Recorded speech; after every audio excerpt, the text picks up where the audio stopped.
welcome to the Centre Think Tank interview series In Conversation. My name is Torrin Wilkins, the Director of Centre Think Tank, and today we'll be discussing the justice system, rehabilitation in prisons, and overcrowding within the system. With me today to explore these issues further, I'm delighted to be joined by Linsey Farnsworth. Linsey has a wide range of experience, including over 20 years working at the Crown Prosecution Service. She was then elected as Member of Parliament for Amber Valley in 2024, and alongside this, she's the National Mission Champion for Safer Streets and a member of the Justice Select Committee. She's seen firsthand the issues we'll be speaking about today, and she has a wide range of experience in the justice system. So thank you so much for being with me today, Linsey. Yeah, absolutely. Thank you for having me on. I'm delighted to be here. So my first question, the government recently introduced the early release scheme, something which I would probably describe as controversial. I know the media has certainly seen it as such, but also probably something necessary with the overcrowding situation we have at the moment. So how do we actually ensure that that doesn't occur again? Well, I agree with you entirely. It's something that we don't want to happen again, and it was an emergency measure. We inherited a huge crisis with fewer than 100 prison places available per day at one point, which is horrifying to me, having been on the front line in Crown Courts, seeing the impact that would have on our criminal justice system. So you're absolutely right. We do need to ensure that that isn't a measure that is necessary again. And I think in the long term, we do need to be building more prisons and expanding and refurbishing the existing prisons that we have. It's a very old Victorian estate, but we need to improve that. The previous Conservative government only added 500 prison places in the whole 14 years that they were in power, and we absolutely need to make sure that we don't repeat that mistake, because this is something that really does need to be sorted out. But I think building prisons alone isn't going to be enough. I think we need to look at how we break the cycle of offending. So when I was a Crown prosecutor, I saw time and time again the same defendants back in court, receiving a short prison sentence and then coming back out to a life of crime again. So we need to look at how we approach sentencing. So I was really pleased that the government announced the sentencing review that David Gauke, previous Tory MP, is going to be undertaking. It's right that dangerous criminals and serious criminals need to be put in jail. I don't think anybody disagrees with that. But I think we also need to look at how we can encourage offenders not to go back into a life of crime once they're in the criminal justice system. So sentencing needs to consider that. And we've also got an opportunity with new tech on finding an expanded range of punishments. So looking at tagging, the technology surrounding that is improved massively over the years, and how we use home detention curfews as part of that, which is still a punishment but doesn't take up a prison place. So there's lots that can be done there. I think we also need to look at fixing the foundations of the criminal justice system as well. So we need to tackle the court backlog, because there are thousands of people that are in prison but haven't yet been convicted of an offence. So the backlog means that they're in prison for longer and longer, waiting for their trial to happen. In the early 2000s, I think we had about 1,000 people in prison on remand. We've got 12,000 now. So we need to look at the court backlogs and sort that out to reduce that big blockage in the system, as it were. And I'm really excited that we're taking a more holistic approach to how we tackle this. So the Ministry of Justice, working with the Home Office, working with the Attorney General's office, to really look at how we can change things for the better. So something we've focused on as Centre is the ability to give those people in prison the ability to pick up skills, get a good quality of education. And given its importance, how do we give people in prison those kind of opportunities that they may have lacked in the last few years simply because of things like under-resourcing? Well, yeah, exactly that. I mean, skills and education is a huge part of what we need to offer people in prison so that they can turn their life around and change things when they get out, and that they have the ability to do so. But at the moment, we've got to the crisis that we've got in prisons, the lack of staff means that in February last year, 42% of prisoners were in their cell for 22 hours a day. Well, they can't be learning, they can't be doing skills training if they're locked in their cells for that long. The reason they're locked in the cells for that long is because there's a huge staffing issue within our prison estate. So we've got to fix those foundations so we can drive up standards in our prisons and offer those skills and education training services. So it's about getting the staff in place. It's about having those opportunities for the prisoners to do that. And I mean, with the Justice Select Committee, had an evidence session yesterday on this very point, on how we rehabilitate and resettle. And part of that was talking to voluntary organisations like the Prison Reform Trust, who came to give evidence, and others. What they were telling us was that there'd been a bit of confusion within prisons about the accreditation of education opportunities and what they can offer. But also, more worryingly, these organisations were struggling to get into the prisons to deliver the education and training opportunities that they are so keen to do and that are funded by charities. And I heard one story as part of the evidence yesterday that an organisation had to give money back to the charity because they weren't able to get into the prison to deliver the education that they wanted to. So that there's a lot of things that we need to look at to unblock some of those challenges, because that's a real opportunity that could underpin everything that we do in the prisons by working with the voluntary sector. And actually, it can be useful to the voluntary sector as well. So sort of running off that point a bit, I mean, there's a lot about improving sort of prisoners' ability to prepare for work in prison and getting them sort of back into work once they leave prison, which we know is really important for reoffending rate. So are there any good schemes operating in the UK, sort of practical examples that the government can learn from? Yeah, I mean, absolutely, you're right on that. The research shows that a prisoner being released and finding work within a year of release is 9 percentage points less likely to reoffend. So it is clear that work is good for the whole system generally, and importantly for these prisoners on release and our communities that they're released into. We, as part of the Justice Select Committee, we visited HMP Buckley Hall, and they have some really good programmes in schemes in place. So they're in their kitchen, they have prisoners working under supervision from a trained chef on producing the food that all the prisoners eat, but also all the visitors eat. And they were not only learning those skills, but they were working towards an actual qualification that they can then use when they're released to show that they've got those skills, they've got the knowledge, and they're ready to go and ready to work.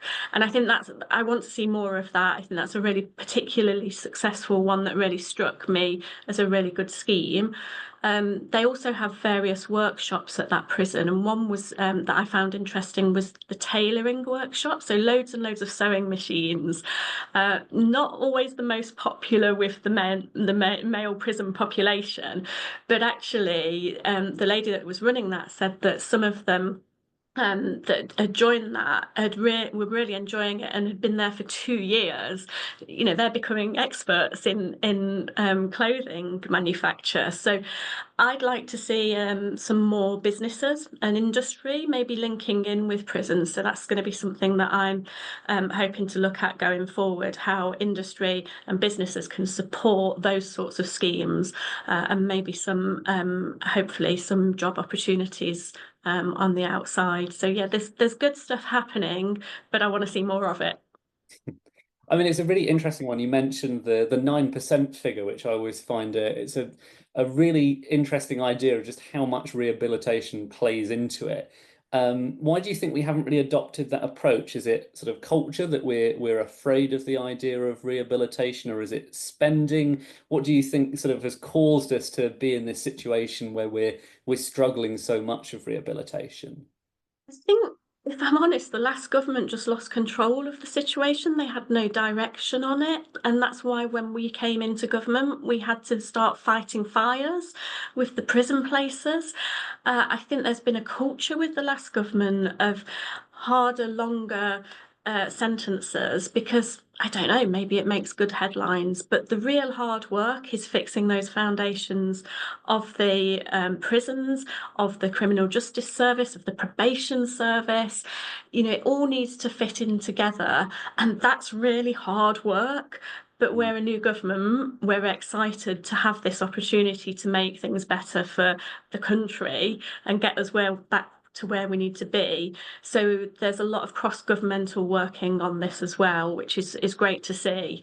So I think that a new approach is necessary and needed and is actually really welcome, and hopefully will be welcomed by the communities that will see less crime, safer streets, and everything that we've promised as a new government that we're going to deliver. Mm. And I find it really interesting, this idea of over the long term having to make these changes, and if you look at a lot of policies, it's very much a case that they don't get seen for, say, 10 years in some cases. And is there this worry that it might even be that, you do a lot of these changes, say, over a term or 2 terms, for instance, and then the benefits are seen, years down the line. Would that be still worth it? Do you think that would be still worth the political effort, or is it a case that there's also an element of trying to get some sort of smaller changes in that people see sort of more quickly? I think that's always the temptation for a party in power, isn't it, to do the quick, headline grabbing things. But I think that's why we're in the mess that we're in as a country. And so I think it is time for long-term policies that are going to make a difference to the whole country and the society that we live in. And I think that that's why we're a mission-led government, because we're looking at this, where are we now and where do we need to be? And that will take time. We do need to start delivering. That's why we've got the plan for change, and where the safer streets is, the measurement is, do people feel safer, and if they do at the end of the 5-year term, then the idea is that they trust us for another 5 years and we can build on the work that we've done at the start. But I think the country's sick of, or certainly I'm sick of it. I hope the country are with me, that they're sick of these sticking plaster policies, and we need some serious policies that are going to be beneficial for the long term. So another issue is overcrowding in prisons, and it's become a serious issue, as we talked about before. Everything from the early release policy to education in prisons, it really has sort of an impact on the prison environment and making it stable for people. So how do we actually increase, and again, this is a long-term work, but increase the number of prison cells and space for those in prison? Yeah, I mean, as I said at the start, we do need to build prisons. We do need more prison places, and that's the long-term strategy. And we've just announced the 10-year prison capacity strategy. So building new prisons, new house blocks for existing prisons, rapid deployment cells, which are much quicker to put up, but will stand as in good stead for a certain number of years, and also refurbishing the Victorian estate. So we do need to do all of that. We absolutely do. But I've talked about mission-led government and cross-departmental working. I think that's important as well. So that's why, as part of the mission delivery champion, I'm working with the Home Office, I'm working with the Ministry of Justice and the Attorney General's Office, and actually other departments as well, where it's appropriate to do so. So, for example, the Home Office are looking at removal of foreign national offenders, because we've got 10,000 foreign national offenders in our prisons at the moment. So if we can work more effectively at removing those foreign national offenders back to the country where they came from, that's going to free up some prison space as well. I've talked about being remanded in custody for long periods of time and alternatives to that, and also home detention curfews. So there's short-term things that we can do to build capacity in our prisons, whilst we're working on the longer-term strategy of building the prisons and getting the places that we need. So for my final question, I want to talk a bit about drug policy and how that impacts prisons. So a statistic I saw recently, which I think is quite revealing, is that about 11,739 people are in prison because of drug offences. And it's the third biggest reason for people being in prison in the first place. So how do we actually reduce that number? Is it to do with drug treatment, diversion, and sort of what's the prison sentence side of that as well? Yeah, I mean, it's a shockingly high number, isn't it, of people in prison when you hear the number itself. But it really doesn't shock me, having worked on the front line in the Crown Prosecution Service for 2 and a bit decades. Acquisitive crimes are almost always because of drug addiction, or a vast majority of them are linked to drug use and addiction. So I think we do need to look at the root causes of offending and look at intervention. Is drug treatment a better option than sending somebody to prison? We know that short prison sentences don't lead to rehabilitation anywhere near as effectively as community penalties, but community penalties with a drug treatment requirement within it is even more likely to allow that person to change their life and for the better. I mean, we are behind on this. In the early 2000s, when I was a prosecutor, I went over to Brooklyn in New York and looked at the Red Hook Community Justice Centre there. And even back then, they had specialist drug treatment courts where it was identified that somebody had a drug problem and that was what was causing their criminality. So they were put on drug treatments and the court was closely monitoring it. So, you know, we've got some catching up to do, but I'm hoping that the sentencing review will really drill down into the causes of crime and have those opportunities to support people to rehabilitate themselves. And I think within prisons, there's an opportunity as well. So there are some prisons. I've been to Brixton Prison and Buckley Hill Prison, and we heard horrifying stories about prisoners that had gone into prison that didn't have any history of drug use, certainly didn't have a drug addiction, and they come out of prison with a drug addiction. You know, going back to them being locked in their cells for 22 hours a day, it's no surprise, because, you know, what else have they got to fill their time, you know, and you know, they end up with a drug problem. Both Brixton and Buckley Hall had or have special units where they are helped to get off drugs. There's they have, you know, it's a nicer part of the prison to live in, but they are drug tested regularly. They're incentivized to get off the drugs. So I think we need to see more of that as well. But where short sentences are concerned, it's really difficult to do that because they're not there for long enough. So I think going back to the root causes of drug use, I think that's where community penalties can be really useful. Well, thank you so much for that answer and for coming on today. And it's been a great time discussing everything from prisons, rehabilitation, and the justice system. So thank you so much for coming on. Thank you so much for having me.